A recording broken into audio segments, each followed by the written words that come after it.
Okay, I'm not going to lie to you guys. I don't think I'm quite over the way that we just bottled the second leg of the Champions League first knockout round against Juventus yesterday. The only thing that softens the blow is that we have an FA Cup semi-final, which is great. Except for the fact that it's against Manchester United.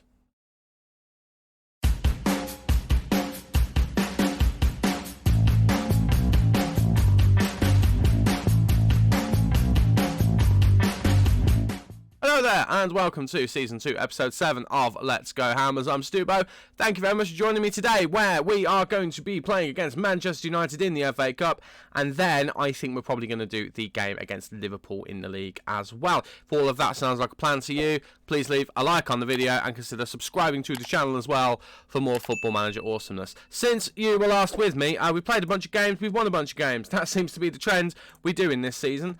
We were last with you at the aforementioned FA Cup quarter-final game against Leicester, where we beat them 5-1. We've played 3 games, we've won 3 games. S2Ep7 and S2Ep7 scoring goals. Zuma, Harvey Elliott and Rice scoring against Norwich in a 3-1 victory. And then 4-1 against Brighton. Amine Aguirre with a double. Thiago Almada returning from injury with a double as well. I was going to bring us back for the FA Cup and one of the league games around it. I decided, you know what, let's do United and Liverpool, and then we'll do 2 of these last 3 games here as well, just to round the season off properly. I might even play the Chelsea and the Arsenal game, and then we'll come back for the final game of the season against Manchester United, what might be a title decider, because we are still in the lead in the title race, but this run of games does have me thinking we might not be by the end of it, so we might just come back for one more game and then do a season review then as well. But none of that really matters at this point, because we are going in against Manchester United at the FA Cup at Wembley. One thing that has happened is, if I quickly show you the squad screen, I can't speak. I'm still not well, by the way, just to clarify that. Paolo Maffea's had a big fallout with us. He and Ginter both complained a while ago about not having a lot of game time. Ginter's fine. Ginter is okay. He has turned around and said, you know what, you give me game time, I'm happy.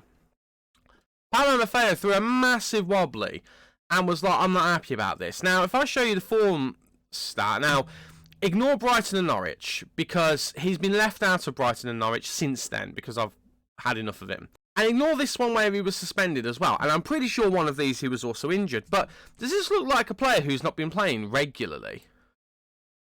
I mean, I know he didn't start these 2 games here, or this one in fact, but he's been getting game time. He's been getting a decent amount of game time.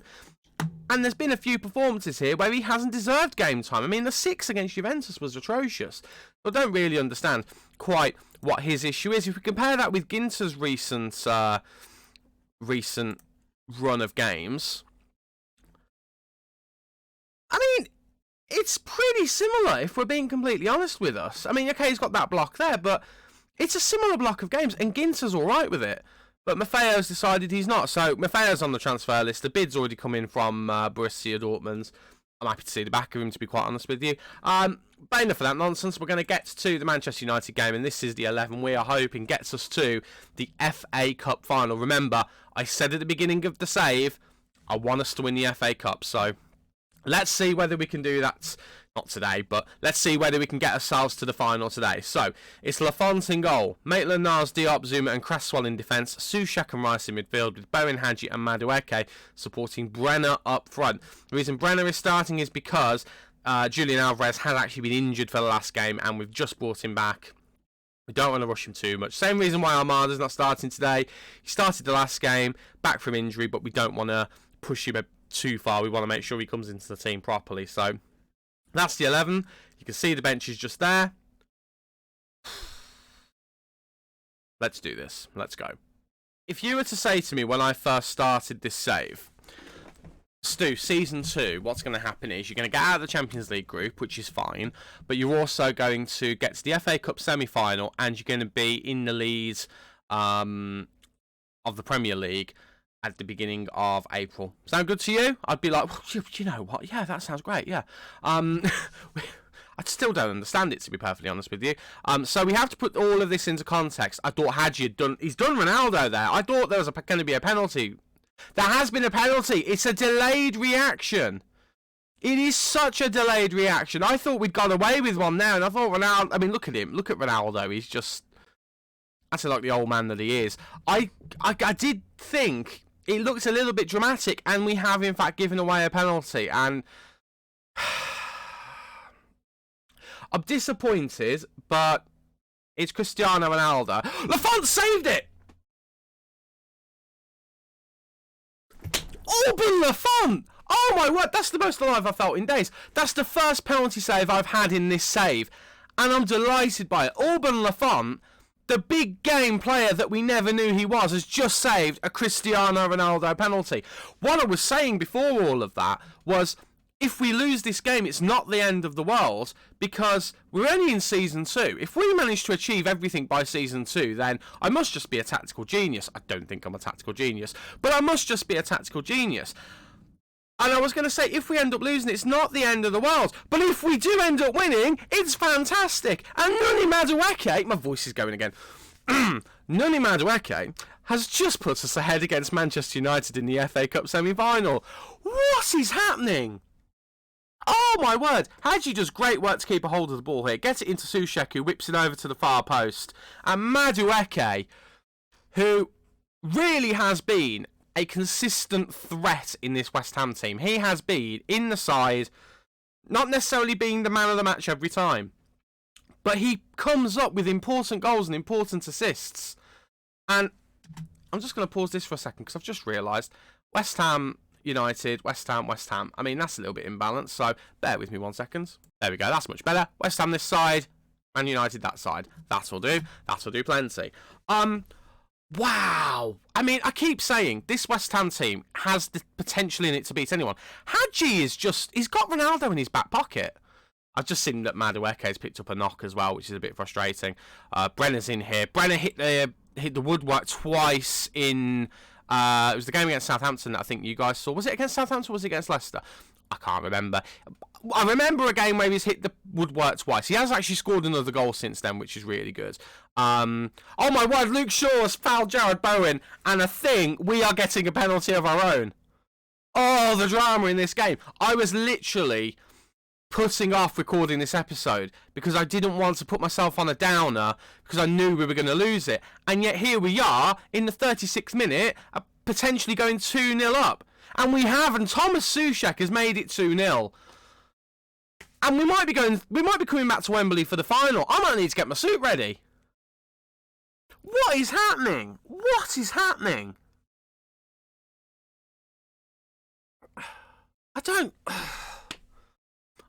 I'm getting very excited and I don't care. I shouldn't be getting this excited when I'm not well. Hadji's got a free kick here. He's actually gone for it. And Jordan Henderson. If it was Jordan Henderson, I'd like to think he would have beaten him. Dean Henderson makes the save. We did look at Dean Henderson, I think, at the beginning of this season as a potential goalkeeping option, but we didn't go for him in the end. I am staggered that we are 2-0 ahead. I imagine there's a twist in this tale yet to come. Diop did well to hold up Greenwood, but Greenwood is going past him, goes for the shot. The game glitches a bit. I mean, I've had the game on for quite a while today, so I'm not too surprised that it's having a bit of a wobble there. But we're still 2-0 ahead, and we're still looking for a way to make it 3. Hadji gets it to Brenner. Brenner to Madueke. Madueke still has that knock, hasn't been able to shake it off. So we might need to have a look at him at half-time. But Jared Bowen has got the ball. It's a mistake from the United defence. And we lead by 3-0.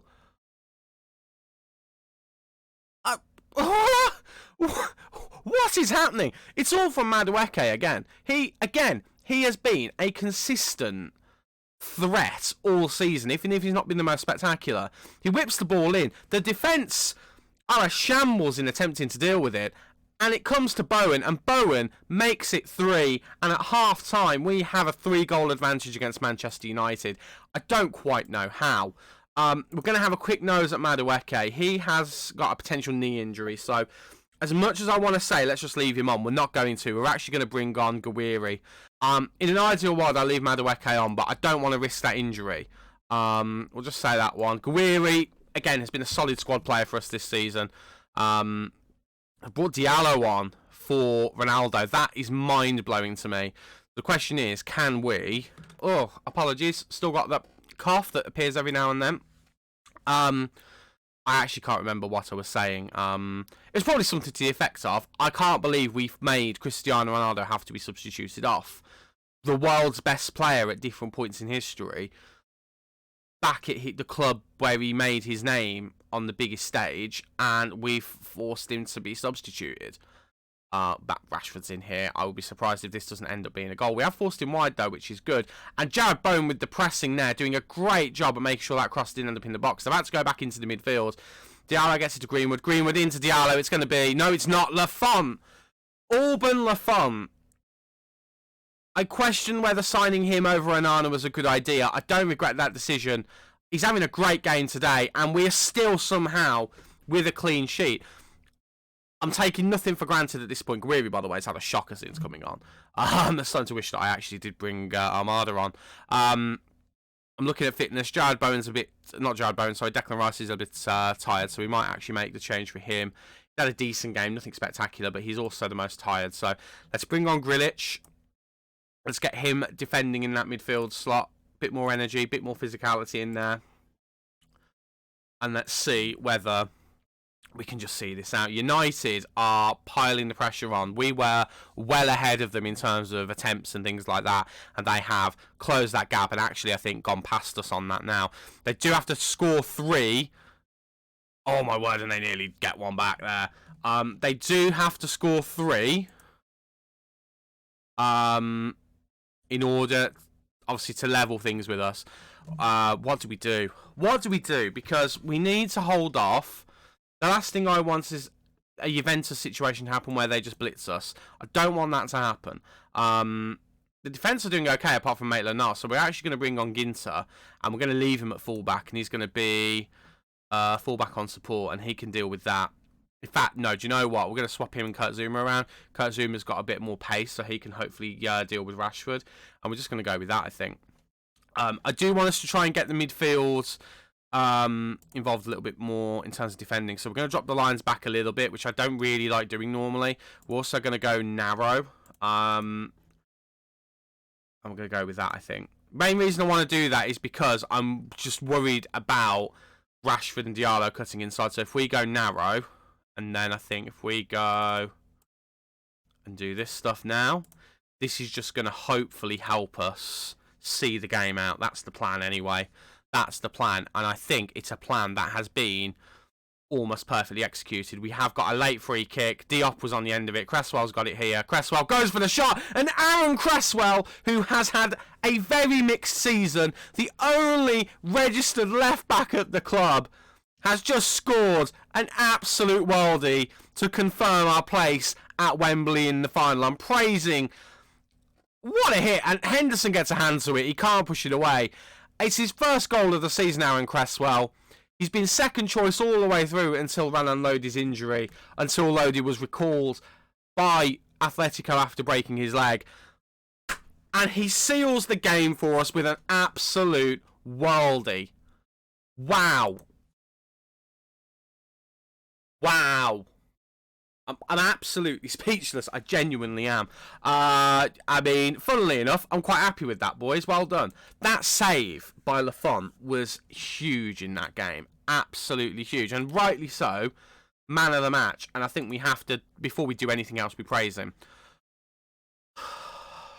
Pardon my French here, but holy holy right. We're in the FA Cup final, boys. I'm going to have to dig the suit out. I wasn't expecting it to actually be something I would have to do. Right, Madueke. He's out for a week. That's absolutely fine. We've got a game against Leeds coming up, and then we've got another league game before the Liverpool one, so he should be fine for the games when it matters, so I'm not too worried about him.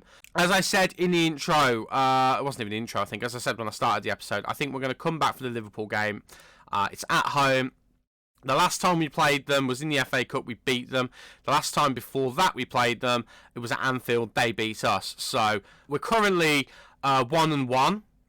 Let's see if we can beat them and cement our place at the top of the table. Anyone who watched my Aston Villa save on Twitch from FM21, this feels very similar. For those of you who don't know, second season, in our first year in the Champions League, we won the Champions League. I know this isn't the same thing, but it feels similar in terms of looking at the FA Cup and the league. There's this kind of little bit of spark, a little bit of magic about it. So we might be on for a heck of a season. Oh, before I forget as well, we have got our transfer budgets come through for the new season. We've got 51 million, well, nearly 52, and we've got about 300k of spending. It could be about 600k, looking at the committed spending. So we have got a decent amount of money to go out and add to this squad with, and we already have a few positions in mind. So with all of that said, I will be back at the Liverpool game. I'm going to play those 2 games in between. I'll see you in a moment. And we are back after those 2 games, ready for the Liverpool game. As you can see on here, we won against Leeds quite convincingly, 4-1. And then the Leicester game was a bit of a disappointment, 1-1. It is what it is. We should have got more from the game. We did go down early on, and we had to make a couple of changes. As you can see, Alvarez had a shocking game, but eventually we did come back into it. Jarrod Bowen scoring an absolute peach. I haven't looked at the goals for the goal of the season yet, but I imagine Jarrod Bowen is, I mean, I've said it before, he's been in with a shout of it just for sheer volume of contenders. This was yet another one. It's a fantastic goal. Also, transfer news, we have made one signing, and that one signing is Gianluca Manchini. He was on the transfer list from Roma, and we have signed him to be one of our defenders next season. Of course, we are probably going to be losing Chris Metham, who is on loan at the moment. He's got one more game to play before his contract with is it Brentford, or is it, I've forgotten who it was with. Whoever he's with, he's got one more game before it becomes permanent. And also Amdozic is going to be leaving for Man City, going back after his loan finishes. He hasn't really played for us, so it doesn't really matter. So Mancini comes in. He will probably be a rotation defender depending on Kurt Zouma, because I think we'll be keeping Diop in our team. Kurt Zouma, I think, will be hitting 30 if he's not there already. So it might be that Mancini comes in and he becomes the first choice central defender alongside Diop. If not, he'll be the backup. So I think we do need one more still. Other than that, we're still looking for a right back. That's one area I've identified that we definitely need. But none of that right now matters, because we're going to go into the game against Liverpool, and we're hopefully going to win. If we win, we put ourselves in a great place before the final 3 games of the season. If we don't win, obviously Liverpool close the gap, but it leaves room for Manchester United to close the gap as well. We are the 3 teams who are battling it out, basically, us, United and Liverpool. But a win over Liverpool would be huge. And this is the 11 we're going to hopefully be using to do it. It's Lafont in goal, Maitland-Niles, Zouma, Diop and Cresswell in defence, Souček and Rice in midfield, with Bowen, Hadji and Madueke supporting Julian Alvarez up front. Let's do this. Let's go. I don't know whether it's something that's worth pointing out, but Paulo Dybala, who is currently at Liverpool and is in contention for the Goal 50 award, is actually not in their squad at all. 2 players who are in their squad is Ivanisevic and McNeil, who, if you remember earlier in the season, are 2 players we tried to sign, and both of them turned us down for Liverpool consecutively. Not that I'm bitter, but I just wanted to point out that those 2 lads are in the 11, so we are going to be hopefully getting one over on them.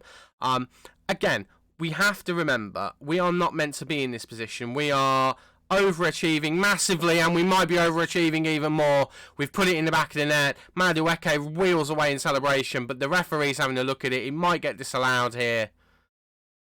Have we hit an early blow against Liverpool? We have!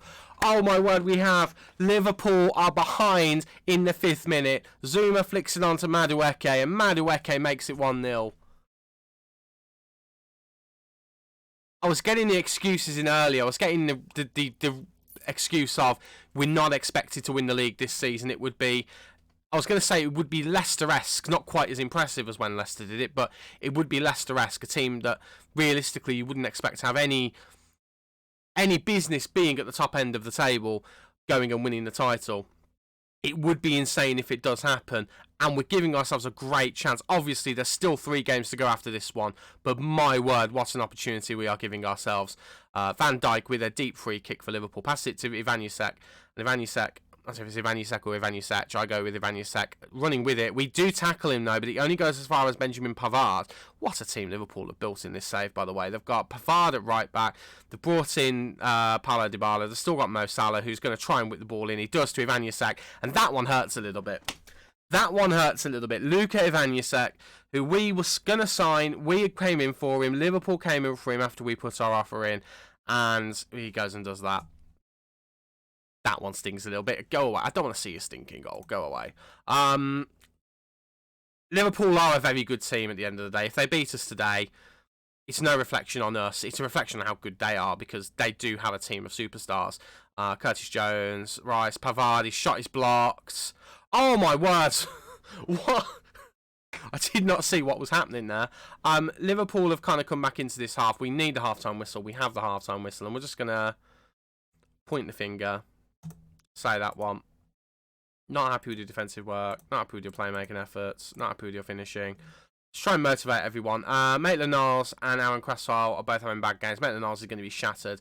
Neither is Julian Alvarez, so I think we're going to make at least a double change. And I think it's going to be... Well, we can't actually make a double change. Here's the problem. We've only got one player on the bench who can competently play fullback. And I don't know whether I would like to take Cresswell off, but I think we're going to have to do it with Maitland-Niles. And Ginter's going to be the one who comes on. We're actually going to put Zuma out wide to fullback. He's going to be the one dealing with it. I actually think as well we're going to go narrow and try and keep the forwards of Liverpool out wide. We're going to try and deal with that. And then I'm going to keep Alvarez on for a little bit because he has got a goal in him. I think that's the responsible thing to do. Really, we should have started narrow to begin with. That was an oversight on my part. We are going to encourage the boys. We started very well in that half. If we can start the same and put them under pressure, that would be great. We start the highlight with possession, Cresswell with the throw-in, and we get it through to the midfield. Hadji now looking for options, gets it to Rice, back to Hadji, gets it to Madueke, flicks it on, looking for Alvarez, but Alvarez is not alert to it.